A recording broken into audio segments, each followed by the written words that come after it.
할머니 한 분이 계셨는데 늘 조용히 동네를 거닐며 자신을 드러내지 않고 살아가셨어. 할머니 얼굴은 깊은 주름투성이었고 그 눈빛 속엔 알 수 없는 슬픔과 고통이 묻어 있었지.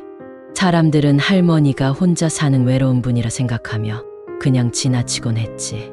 그런데 어느 날 동네 젊은이 몇 명이 할머니를 따라다니며 무슨 일을 겪으셨냐고 물어봤어. 할머니는 처음엔 아무 말도 안 하시더니 이내 눈물을 흘리며 조심스럽게 입을 떼셨다. 내가 어릴 적 전쟁이라는 이름 아래 끌려갔어. 아무것도 모른 채로 그들의 손에 잡혀갔지.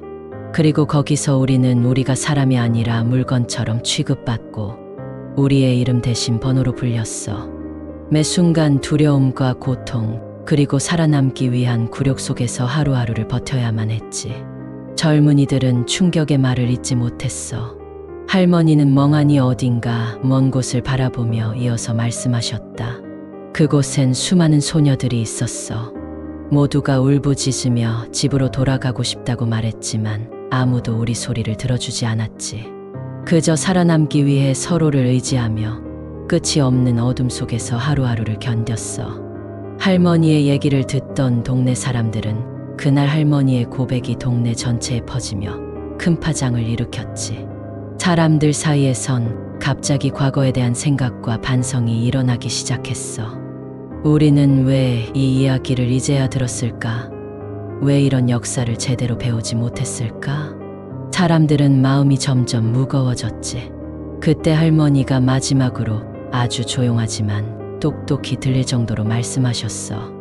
내 이야기를 알게 되었으니 이제 너희에게 맡긴다.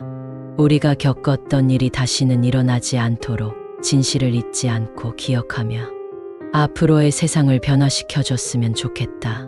그날 이후 사람들은 점점 더 목소리를 내기 시작했어. 잊혀져 가던 역사와 과거의 잘못을 제대로 알아야 한다고 여기저기 알리기 시작했지. 하지만 할머니는 그날 이후 보이지 않았어. 아무리 찾아도 모습이 보이지 않았지. 몇 달 후 동네에 오래된 나무 아래 묻혀있던 작은 상자가 발견되었어. 안에는 낡고 빛바랜 사진 한 장과 손으로 쓴 메모가 들어있었지.